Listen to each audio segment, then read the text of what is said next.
اعوذ باللہ من الشیطان الرجیم بسم اللہ الرحمن الرحیم 11ویں جماعت کے ہونہار طالب علموں السلام علیکم۔ امید ہے کہ آپ سب خیریت آفس سے ہوں گے۔ تو کل ہم نے اس کا جو ریاض اور ریل نظم ہے جو کہ اسرار الحق مجاز کی لکھی ہوئی ہے، اس کے دو حصے پڑھے۔ آج اس کا تیسرا حصہ پڑھنا ہے۔ تو میں نے پہلے ہی بتا چکا ہوں آپ کو کہ یہ نظم ان دنوں میں لکھی گئی تھی جب انگریزوں کے خلاف ہندوستان میں جنگ آزادی زوروں پر تھی۔ تو اس جنگ آزادی میں جو شعراء حضرات اپنا حصہ ادا کر رہے تھے، ان میں اسرار الحق مجاز بھی اپنی شعری تخلیقات کے ذریعے جنگ آزادی میں لوگوں کے حصہ لینے کے لیے جوش و جذبے کے ساتھ اپنے شعروں کے ذریعے جوش جلاتے تھے۔ اسی پس منظر میں رات اور ریل کو دکھایا گیا ہے کہ کس طرح سے ریل اپنے سارے ڈبوں کو اپنے ساتھ لے کر چلتی ہے، کبھی میدانوں میں، کبھی پہاڑوں میں، کبھی وادیوں میں اور کبھی ریگستانوں میں، لیکن رکنے کا نام نہیں لیتی۔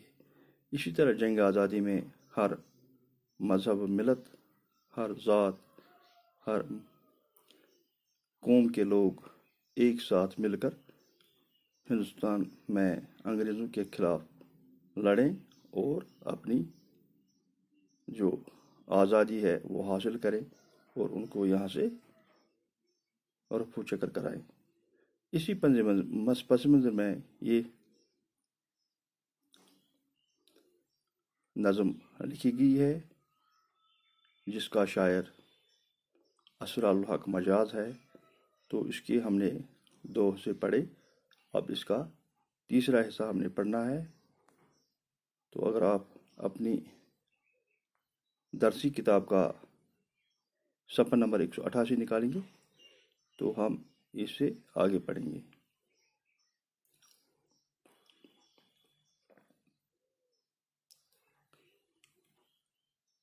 پیش کرتی بیچ ندی کے چراغاں کا سما، ساحلوں پر ریت کے زروں کو چمکاتی ہوئی۔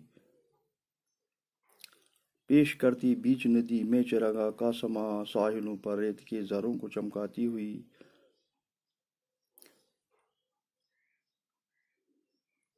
منہ میں گھستی ہے سرنگوں کے یکایک دوڑ کر، دندناتی، چیختی، چنگاڑتی، گاتی ہوئی۔ ایک مجرم کی طرح سمٹی ہوئی، ایک مفلس کی طرح سردی میں تھر تھراتی ہوئی۔ صفحہ دل میں سے مٹاتی عہد ماضی کے نقوش، حال و مستقبل کے دلکش خواب دکھاتی ہوئی۔ ڈالتی ہے جن چٹانوں میں وہ حقارت سے نظر، کوہ پر ہنستی، پلک پر آنکھ دکھلاتی ہوئی۔ دامن تاریکی شب کی اڑاتی ہے دھجیاں، کس ظلمت پر مسلسل تیر برساتی ہوئی۔ زد میں کوئی چیز آ جائے تو اس کو پیس کر ارتقائے زندگی کے راز بتلاتی ہوئی۔ ایک سرکش فوج کی صورت علم کھولے ہوئی، ایک سرکش فوج کی صورت علم کھولے ہوئی، ایک طوفانی گرج کے ساتھ دراتی ہوئی۔ ایک حرکت میں اندازے بغاوت آشکار، عظمت انسان کے زمرے میں گاتی ہوئی۔ ہر قدم پہ توپ سی گن گرج کے ساتھ ساتھ گولیوں کی سنسناہٹ کی صدا آتی ہوئی۔ وہ ہوا میں سینکڑوں جنگی دہل بجتے ہوئے، وہ بگل کی جافزا آواز لہراتی ہوئی۔ الغرض اڑتی چلی جاتی ہے بے خوف و خطر، شاعری آتش نفس کا خون کھولاتی ہوئی۔ تو اس طرح سے یہ نظم کا آخری حصہ تھا۔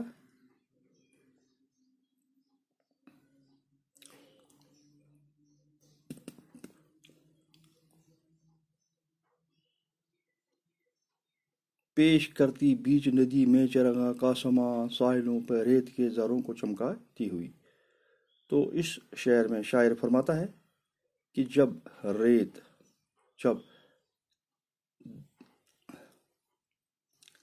ریل ندی کے اوپر پل سے گزرتی ہے تو اس کی روشنیوں کا عکس ندی کے پانی پر پڑتا ہے، تو ایسا لگتا ہے کہ پانی میں کئی چراغاں چل رہے ہوں، اور جب یہ روشنیاں ندی کی ساحل کی کریت پر پڑتی ہے تو اسے چمکا دیتی ہیں، تو ہر طرف روشنی کا ماحول بن جاتا ہے۔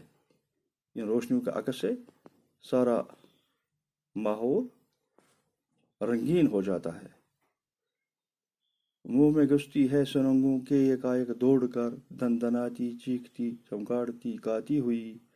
تو ریل کبھی کبھی کسی راستے میں آنے والی سرنگ سے چیختی چلاتی اور گاتی ہوئی گھس جاتی ہے اور آگے بڑھتی رہتی ہے۔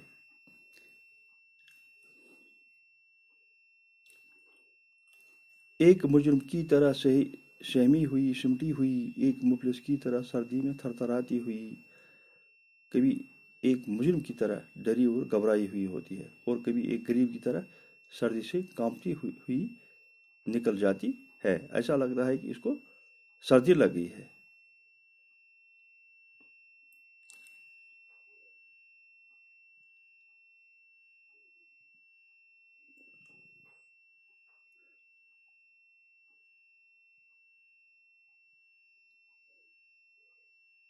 سپہ ہستی سے مٹاتی ہوئی عہد ماضی کے نقوش، حال مستقبل کے دل میں نقش خواب دکھلاتی ہوئی۔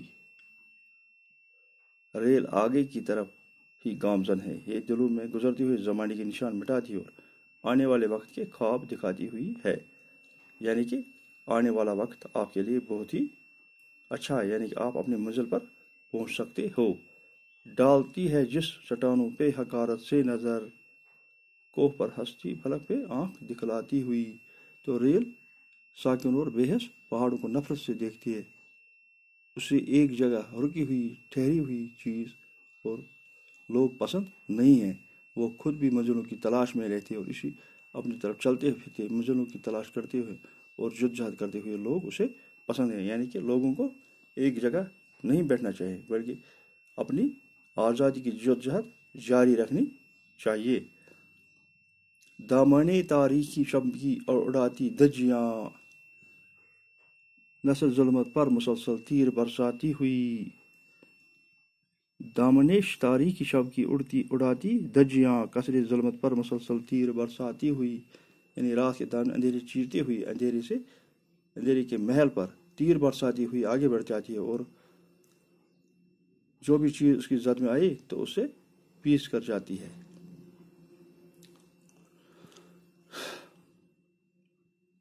زد میں کوئی چیز آ جائے تو اسے پیس کر ارتقائے زندگی کے راز بتلاتی ہوئی، یہ راستے میں آگے آنے والی ہر رکاوٹ کو نیست نابود کر دیتی ہے، زندگی کی ترقی اور عروج کی راز بتاتی ہوئی آگے بڑھ جاتی ہے۔ ایک سرکش فوج کی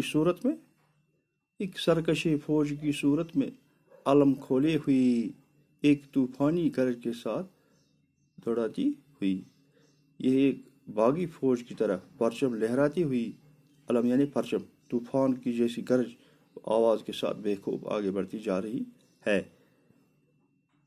ایک حرکت سے انداز بغاوت آشکار، عظمت انسانیت کے زمرے گاتی ہوئی، اس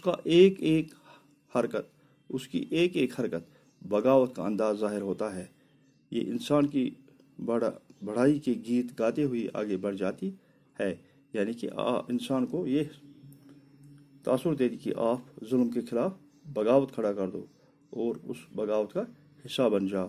ہر کمر توپ سی گنگرج کے ساتھ ساتھ گولیوں کی سنسناہٹ صدا آتی ہوئی، ہر قدم پر جب ریل چلتی ہے تو ہر توپوں جیسی گرج اور گولیوں کی جیسی سنسناہٹ سنائی دیتی ہے۔ وہ ہوا میں سینکڑوں جنگی دہل بجتے ہوئے، وہ بگل کی جہاں فضا آواز لہراتی ہوئی، تیز رفتار ریل سے طرح طرح کی آوازیں آتی ہے۔ کبھی ایسا لگتا ہے ہوا میں جنگ کے سینکڑوں نگارے بج رہے ہیں، اور کبھی بگل کی دلخوش آواز آنے لگتی ہے جو کانوں میں ایک رس گھول دیتی ہے۔ الغرض، یہ آخری بند اس کا ہے، الغرض اڑتی جاتی ہے بے خوف و خطر، شاعری آتش نفس کا خون کھلاتی ہوئی، مختصر یہ کہ ریل بغیر کسی ڈر اور گھبراہٹ سے چلتی جا رہی ہے اور حساس شعر کے جذبات ابھارتی رہتی ہے۔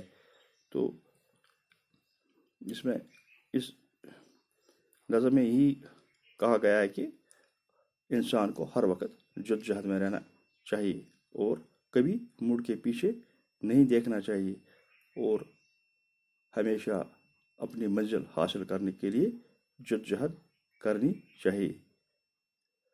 تو اس طرح سے یہ رات اور ریل جو اسرار الحق مجاز کی نظم تھی اقدام پذیر ہوئی۔